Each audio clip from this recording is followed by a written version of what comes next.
Comenzamos el aula de formación en el nombre del Padre, y del Hijo, y del Espíritu Santo. Amén. Dios te salve María, llena eres de gracia, el Señor es contigo. Bendita tú eres entre todas las mujeres, y bendito es el fruto de tu vientre, Jesús. Santa María, Madre de Dios, ruega por nosotros pecadores, ahora y en la hora de nuestra muerte. Amén. Sagrado Corazón de Jesús. Pues vamos a ello. La gente se va, pobres, nunca se me olvida decirles que se pueden quedar rezando y se van después tranquilamente, pero bueno. San José María Rubio, que algunos, los madrileños de toda la vida, este me suena, ¿verdad? Claro que sí, porque este era madrileño, bueno, no era madrileño, pero vivió en Madrid toda su época. Entonces vamos a hacer como otras veces. Primero os voy a contar cosas de su vida y luego iremos aprendiendo cosas de su espiritualidad y de su labor que hizo mucho este sacerdote. Entonces, ¿quién es San José María Rubio? Nació en 1864, murió en 1929. Por eso os digo que a lo mejor sí que muchos habéis oído hablar de él. El día de su funeral, el obispo, hijo, no sé quién era, Leopoldo, hijo de Garay, creo que era, dijo sobre él, dijo, podemos considerarle que José María Rubio es el apóstol de Madrid, le puso este apodo, apóstol de Madrid, para que veáis toda la labor que hizo aquí en nuestra tierra. Entonces, San José María Rubio nació en Almería, él es el primer santo de Almería, fijaos qué cosas, en el pueblo él nació en Dalías, que luego veremos un vídeo, un poquito de su pueblo natal, de su ciudad natal. Pues nada, ingresó pronto al seminario, vocación pues de toda la vida, no dice cuándo él la tuvo, ¿no? Pero ingresó en el seminario, empezó en el de Granada y luego continuó en el de Madrid, y ahí empezó ya su etapa en Madrid, que duró hasta su muerte. Fue ordenado sacerdote en el 87, es decir, con 23 años, así que pues la infancia no sabemos mucho más de él, ¿no? Una infancia normal, con vocación, se ordena cura, y ahí empieza su vida, ¿vale? De sacerdote, que es la de su santidad, por así decirlo.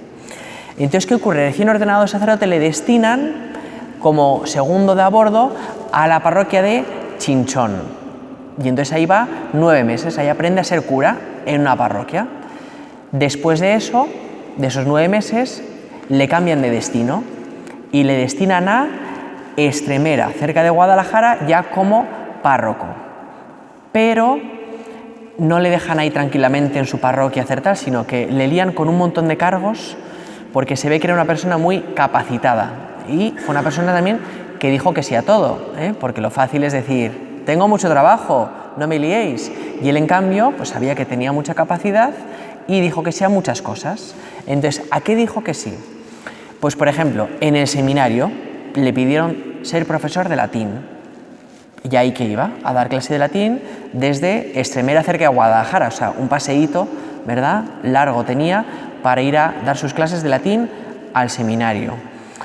¿Qué más cosas hizo? Bueno, él siguió estudiando por su cuenta hasta conseguir el doctorado en Derecho Canónico, que se lo sacó en Toledo. O sea, que debía ir estudiando sus asignaturas, volvía, estaba de parroquia, ¿no? Pero él siguió formándose. Pero él cuenta, ¿no? Cuenta en su biografía por lo menos, que este título de doctor en Derecho Canónico dice que él nunca lo usaba, como que nadie sabía que era doctor en Derecho Canónico. Y entonces uno dice, ¿y para qué se lo sacó? Pues porque echaba una mano como notario en la Vicaría de Madrid, y por lo tanto pues creía que estos estudios le servían para poder servir mejor en su diócesis, ¿verdad? Entonces, como veis, alguien muy entregado y utilizando mucho sus capacidades para el servicio de la Iglesia. Cae enfermo y le cambian de destino, porque se ve que estaba, ¿no?, demasiado saturado, entonces le cambian de destino y le ponen de capellán de las religiosas Bernardas. Y entonces tienen menos trabajo. Entonces, aprovechando que tiene menos trabajo, es cuando él inicia su apostolado en Madrid, por así decirlo. Entonces, ¿qué empieza a hacer? Pues además de atender muy bien a las religiosas, empieza a ir por los suburbios de la capital, y empieza a evangelizar, a dar catequesis a los traperos y a los modistillas, como se les llama, ¿no? Es decir, a gente muy humilde de los suburbios, empieza a ganárselos y a evangelizarlos para su vida. Cuentan de él, curiosamente, porque veremos que crea muchas cosas, que funda cosas, que evangeliza, ¿no? Pues cuentan de él que no tenía gran elocuencia. Es decir, que predicando no era el típico que, ¡ay, qué gusto, qué bien predica!, ¿no? Dice, pero en cambio, sin tener elocuencia, dice que todos querían ir a oír sus sermones. Entonces, algo tenía, ese olor de santidad tenía, ¿no? Y por eso, tanto en los suburbios como a la gente pues, del seminario, ¿no? A todos conseguía cautivar por su santidad. Pues él, apostolado y en Madrid, ¿no? En los suburbios, en tal, además de atender a las religiosas, de echar una mano en seminario, ¿no? Muchos trabajos. ¿Qué ocurre de repente en su vida? Un gran cambio, a los 42 años. ¿Qué ocurre? Que fallece don Joaquín Torres, que era su protector, que esto era como algo típico de la época, ¿no? Tener a un cura amigo que te va ayudando, que no sé qué, ¿no? Que te promociona de alguna forma, porque él promocionar era más cargas de trabajo, ¿no? No era ascensos, era, ¿no? Entonces su protector, que era don Joaquín Torres, que le tenía muchísimo cariño, fallece. ¿Y por qué para él es un gran cambio? Pues no porque se deprima porque ha fallecido don Joaquín Torres, sino que por fin se ve liberado. Porque a este Joaquín Torres, a quien le debía tanto, ¿qué ocurría?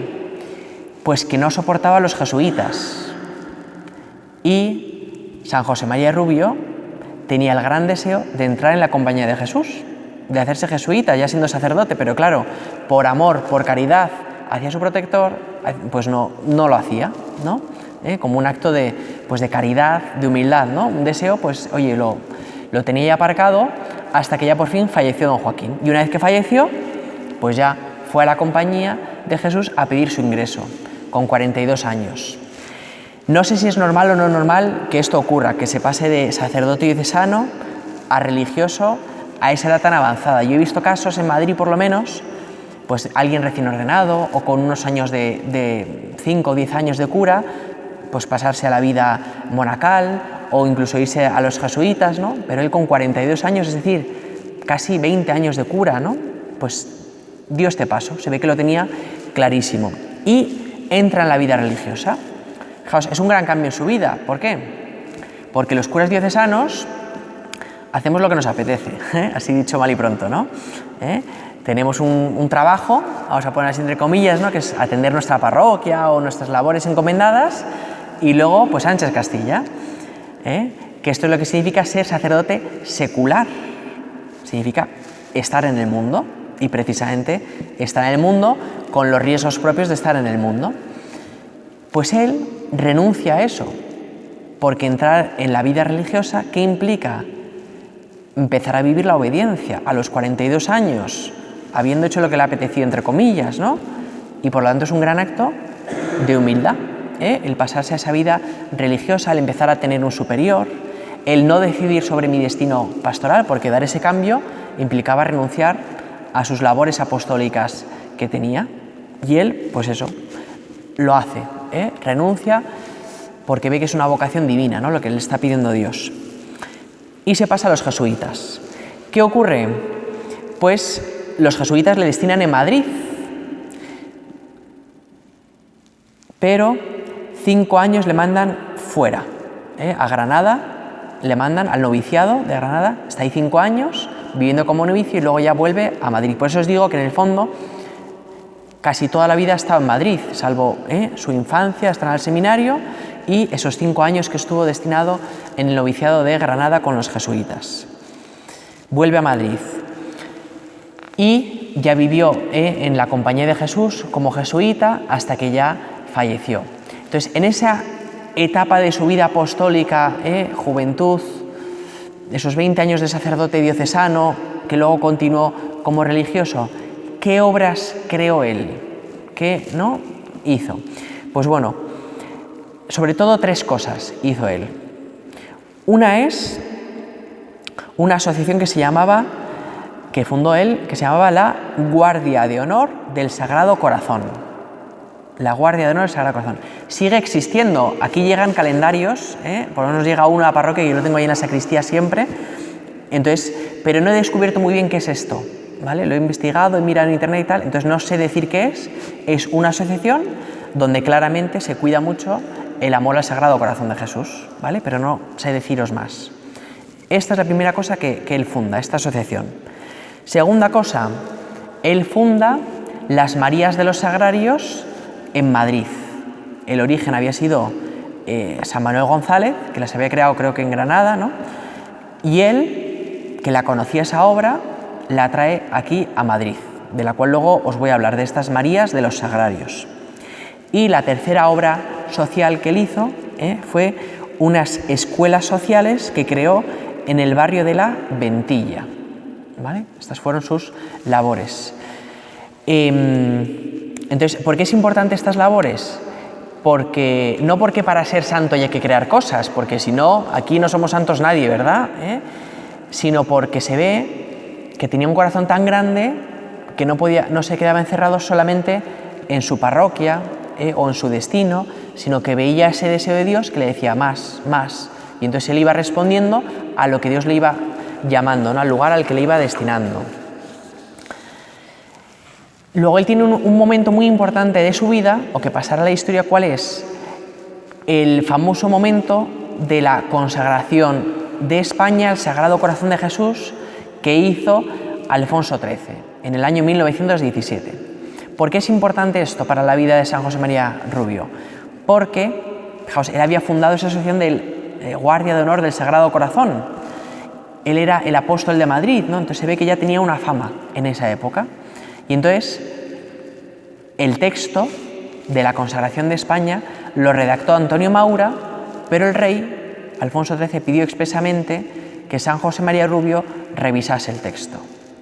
Por lo tanto, se ve que en ese momento él ya tenía un gran peso y una gran fama de santidad en España y colaboró activamente en esa consagración. Su muerte, pues al final de sus días, en el año 1929, es trasladado a Aranjuez para morir ahí en paz. Fallece, en el funeral, lo que os he dicho, se le declara, el obispo le llama el apóstol de Madrid y escribe una carta pastoral al obispo poniendo a José María Rubio como modelo del clero de su diócesis. Como sacerdote a imitar, como modélico para su diócesis. Fijaos, este acto es muy osado hacerlo. Imaginaos que se muere un sacerdote de Madrid, nos escribe el obispo una carta diciendo ojalá os parecieseis a este cura, ¿no? Sería, pues eso, muy llamativo que lo hiciese, pero se ve que en esa época era lo lógico que lo hiciese, porque había sido un gran apóstol y por lo tanto un gran modelo para todo el clero madrileño. 15 años después de su muerte se realiza el primer milagro. No es el milagro de la beatificación, sino que ocurre un primer milagro por el cual se empieza a abrir la causa de su proceso, ¿vale? Es decir, que hay gente que muere y ellos dicen qué santo era, qué bueno era, pero de repente, si se le empieza a pedir favores, los va concediendo y tal, se abre un proceso. Pues el milagro que hizo él, que luego os diré qué fue, pues abrió ese proceso para que pudiese ser el proceso para la beatificación. Y entonces con ello, ¿qué ocurrió? Pues en el año 1953 su cuerpo es trasladado del cementerio de Aranjuez, donde había fallecido, a la calle Serrano, a los jesuitas de Serrano, que podéis ir a verlo. Tengo una foto que luego os voy a enseñar donde viene donde está enterrado, ¿vale? Y lo que dice de él. Que dice de él, si no me acuerdo mal, dice apóstol de Madrid y también dice algo de los pobres, que no me acuerdo muy bien, que luego leeremos, ¿vale? Pero curioso, porque era como los apelativos que él tenía, ¿vale? Fallece.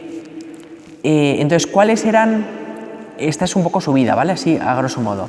¿Cuáles eran su espiritualidad? La de este hombre, porque este hombre cautivaba tanto a la gente.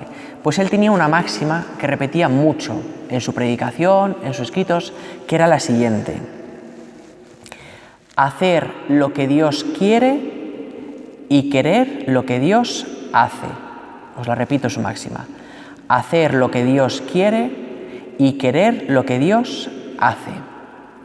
Es decir, que la gran máxima que vivía San José María Rubio era cumplir siempre la voluntad de Dios, pero no solo cumplirla, sino amarla.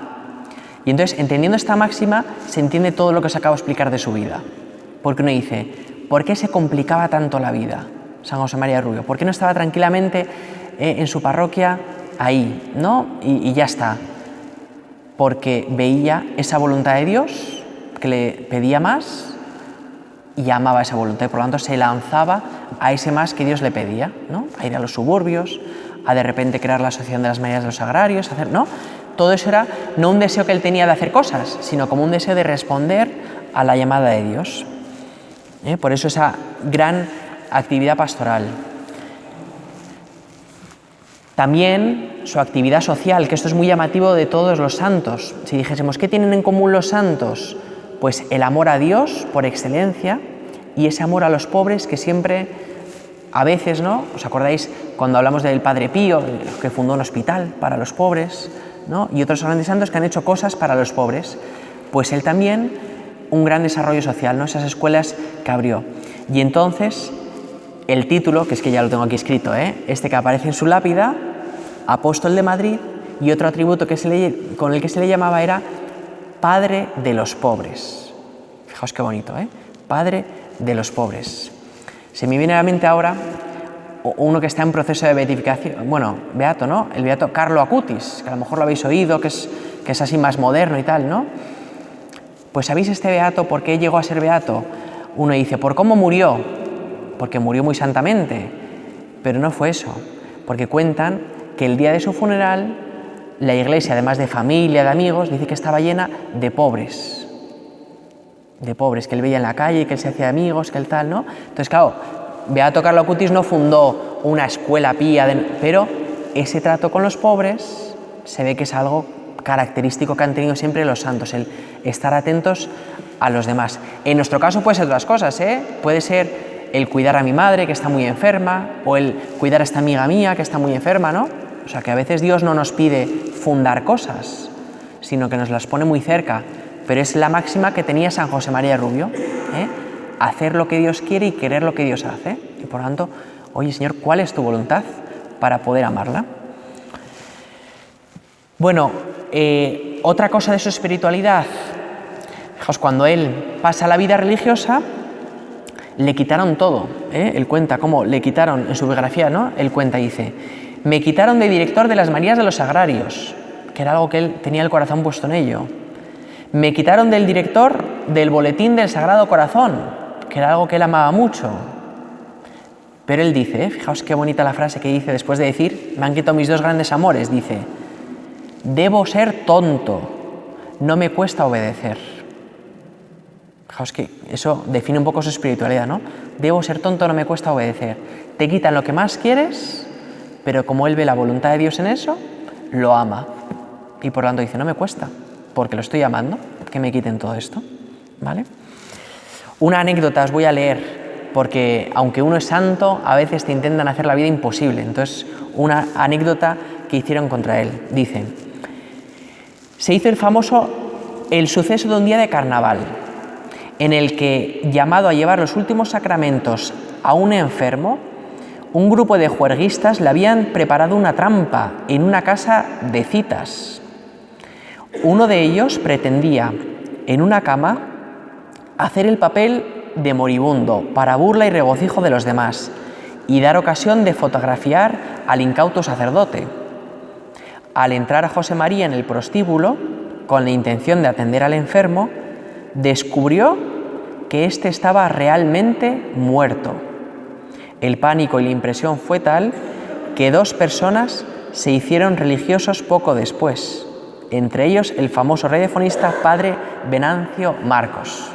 Entonces, bueno, una anécdota, pero para que veáis que uno puede ser muy santo, pero pueden ir a por ti, ¿no? Hoy día, o sea, en esa época hacían estas cosas, ¿no? Como intentar pillarle. Hoy día, como hay muchos periódicos digitales, muchas cosas, es facilísimo dañar la reputación de cualquiera.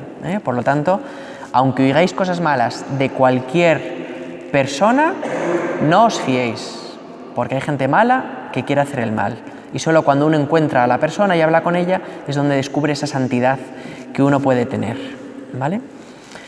Luego otra frase que él decía mucho cuando confesaba, que él era un gran confesor y confesaba muchas horas. Él a veces, cuando llegaba gente muy con dolores muy graves y muy tal, ¿no? Pues contaban luego ellos, después de la confesión, ¿no? ¿Qué te ha dicho el padre Rubio? Y entonces ellos decían, me ha dicho lo siguiente, dejen eso a la misericordia de Dios. Les contaba un pecado gordo o lo que sea, tú tranquilo, deja eso para la misericordia de Dios, ¿no? No te agobies. Se ve que era una máxima que él repetía mucho en las confesiones. Bueno, y estos dos grandes amores que os he dicho, las Marías de los Sagrarios, que fundó en Palencia, no, el obispo de Palencia, don Manuel González, así que debió iniciarse en Palencia, no en Granada, como os he dicho antes, y la Guardia de Honor del Sagrado Corazón de Jesús. Muy bien, bueno, ahora os voy a leer reflexiones que él tenía, ¿no? Frases así sueltas, por si os ayudan, que él escribió. La primera y más importante, la que os he dicho antes, hacer lo que Dios quiere y querer lo que Dios hace. Otra máxima, en este sentido de cumplir la voluntad de Dios, decía lo siguiente, mi deseo es santificarme donde y como el Señor disponga. Otra frase suya, lo mejor, lo más provechoso, lo más consolador será lo que Dios quiera, y a la hora de la muerte, el mayor consuelo vuestro y mío será el pensamiento de haber cumplido la voluntad santísima de Dios. Otro pensamiento, ya no me muevo sino por cumplir lo que sea a gusto de Dios. Como veis, se repite mucho este deseo de cumplir la voluntad de Dios. Ahora otras frases que ya no tienen que ver con la voluntad de Dios, pero por también sacaros alguna de su espiritualidad para conocerlo un poco más. Decía, contemplad la humanidad santa de Jesucristo y mediante ella subid a la divinidad. Meditad las virtudes de Jesucristo y desead practicarlas. Y no solo esto, sino trabajad para conseguirlas. Habréis vaciado primero el corazón y después os habréis llenado de Dios, y Dios obrará en vosotros maravillas. Otro pensamiento suyo decía, ¿cómo vamos a poder pensar en otra cosa si aunque no queramos tropezaremos con Él en todo? ¿No ve que lo llena todo y en todo está trabajando por usted y por mí? Y una última reflexión que habla de los padres, por si os ayuda a los que sois padres. Te encargo que siempre tengas como base de tu conducta el cumplir fielmente la ley de Dios y los mandamientos de la Santa Iglesia, nuestra Madre. Procura que en tu casa se rece en familia y que tus hijos vean a sus padres practicar la religión, no a medias, sino en todas las cosas. Es la mejor herencia que puedes dejarles. De todo lo mucho que nosotros debemos a nuestros padres, cuya vida conserve el Señor muchos años, el mayor beneficio ha sido educarnos cristianamente, y Dios les premiará este bien que nos han hecho. Procurad rezar el rosario a la Virgen, y no olvides que quien a Dios tiene nada le falta, sin hacer caso de cómo piensan otros, pues bien sabes que hay muchas cabezas destornilladas. Pues bueno, algunos pensamientos, por si os ayudan un poco a conocer su espiritualidad. Bueno, la María de los Sagrarios, porque del Sagrado Corazón no os puedo hablar nada porque no he encontrado nada, pero de las Marías de los Sagrarios sí. Entonces os cuento un poco de ellas, ¿vale? Son fundadas en Huelva, no hemos dado una, ¿vale? En Huelva. Fueron fundadas en 1910 por San Manuel González. Es curioso que en esa época en España teníamos a varios santos a la vez, si os fijáis. San Manuel González, San José María Rubio, Padre Proveda, ¿no? San José María Escribá, bueno, varios. Es muy llamativo o muy providencial, ¿no?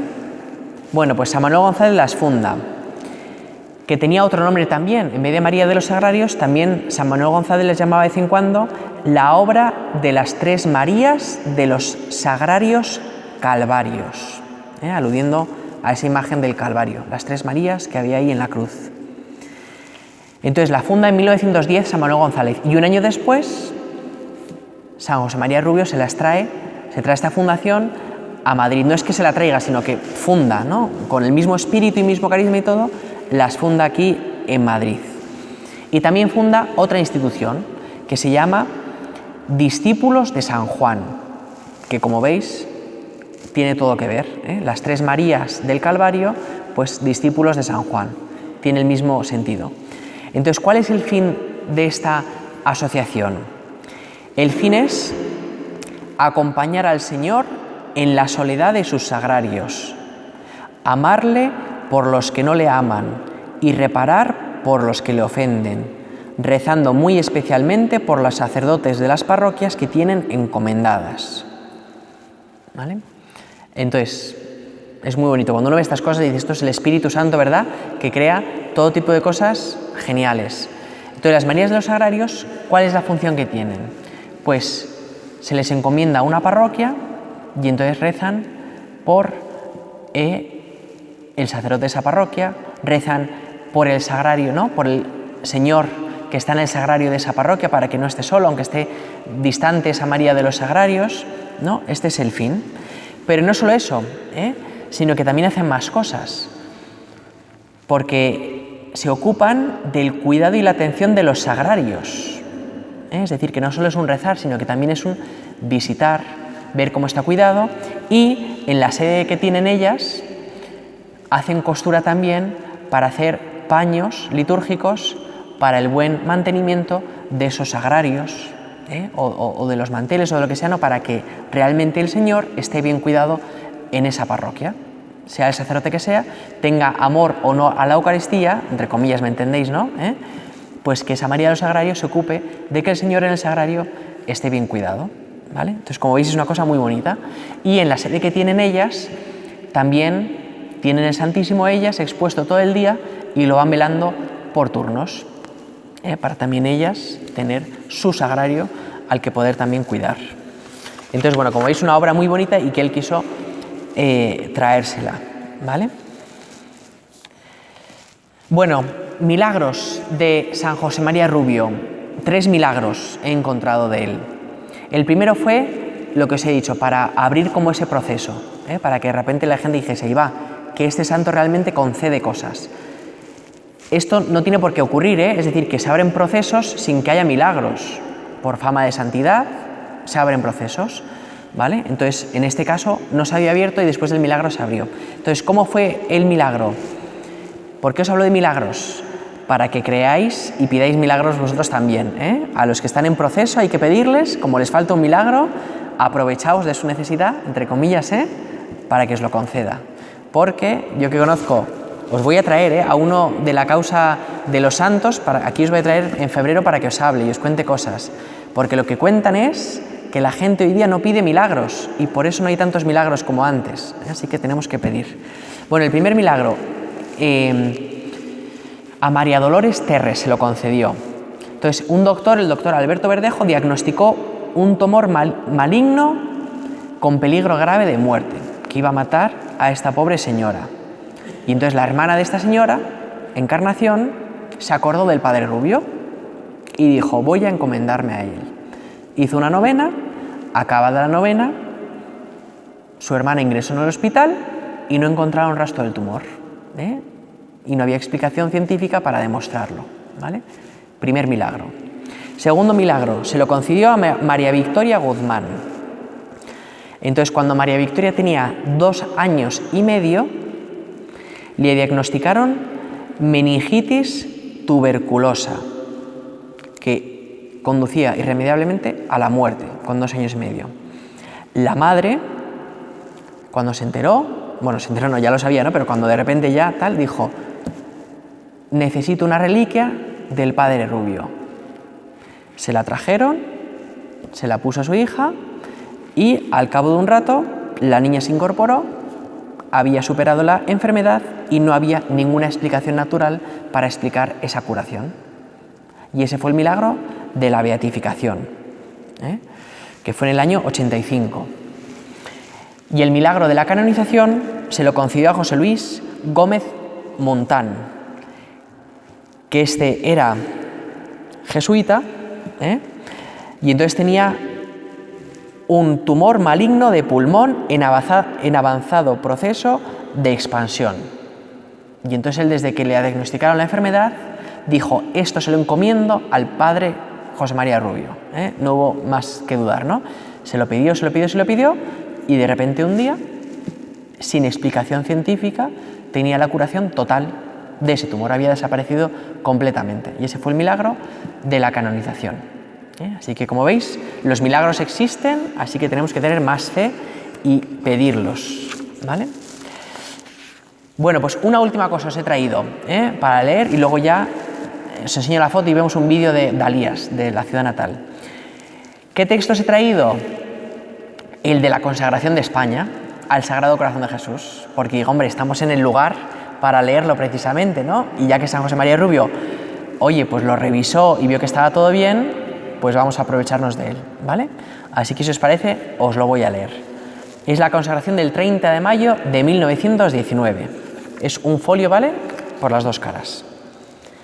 Corazón de Jesús sacramentado, corazón del Dios, hombre, redentor del mundo, Rey de reyes y Señor de los que dominan. España, pueblo de tu herencia y de tus predilecciones, se postra hoy reverente ante ese trono de tus bondades, que para ti se alza en el centro de la península. Todas las razas que la habitan, todas las regiones que la integran, han constituido en la sucesión de los siglos y a través de los comunes azares y mutuas lealtades, esta gran patria española, fuerte y constante en el amor a la religión y en su adhesión a la monarquía. Sintiendo la tradición católica de la realeza española y continuando gozosos la historia de su fe y de su devoción a vuestra divina persona, confesamos que vos vinisteis a la tierra a establecer el reino de Dios en la paz de las almas redimidas por vuestra sangre y en la dicha de los pueblos que se rijan por vuestra santa ley. Reconocemos que tenéis por blasón de vuestra divinidad conceder participación de vuestro poder a los príncipes de la tierra, y que de vos reciben eficacia y sanción todas las leyes justas, en cuyo cumplimiento estriba el imperio del orden y de la paz.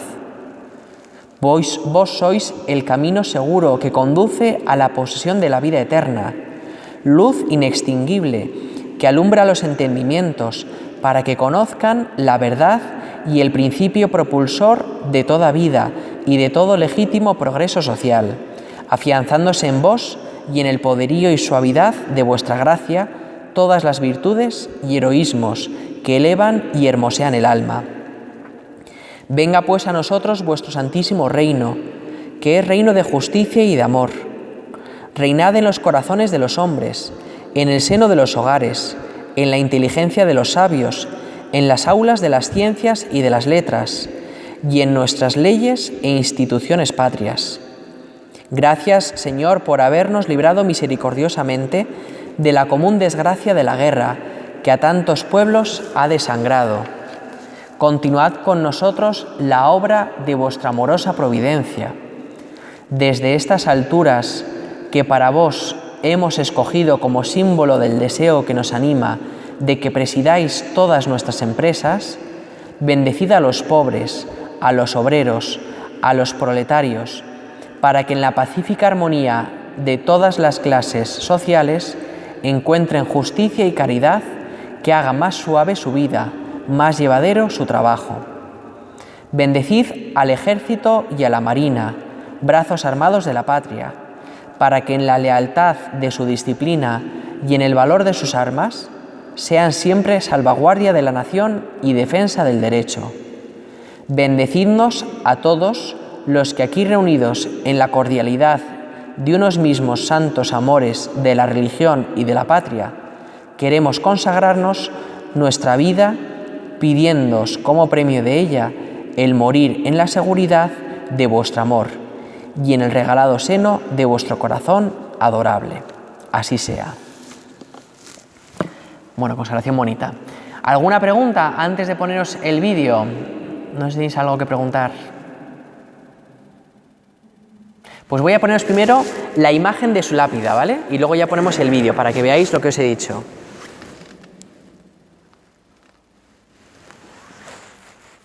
Lo tenéis en Serrano, así que podéis ir a verlo cuando queráis y a rezarle allí, porque está expuesto al público.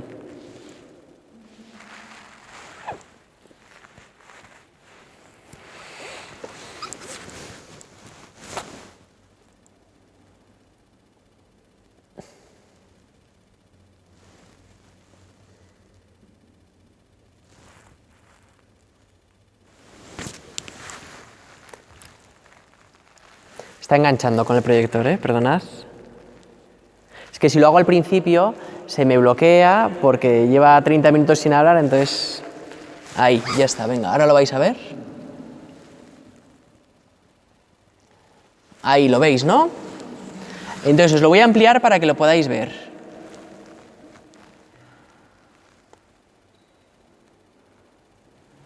Voy a ver primero arriba y luego abajo. La parte de arriba, no sé si lo llegáis a leer, os lo leo. Reposan aquí, recubiertos con ornamentos y con una mascarilla, los huesos de San José María Rubio Peralta, Dalías 1864, Aranjuez 1929. Y entonces dice 3 títulos, dice: fundador de las Marías de los Sagrarios de Madrid, padre de los pobres y apóstol de Madrid. Y luego ya el signo de los jesuitas, IHS,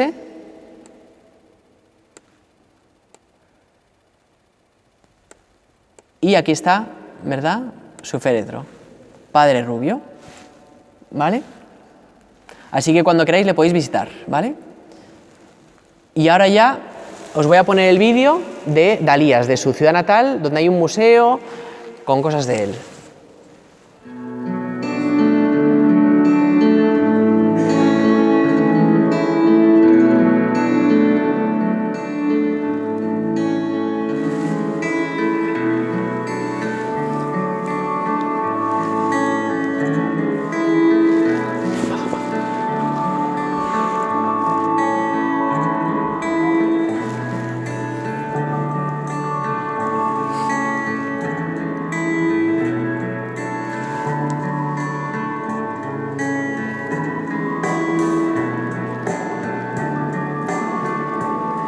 Dalías es un pueblo español pequeño, situado a 47 kilómetros de distancia de Almería, en el sur de España. Es bien conocido por su belleza, ambiente enérgico y gente amable.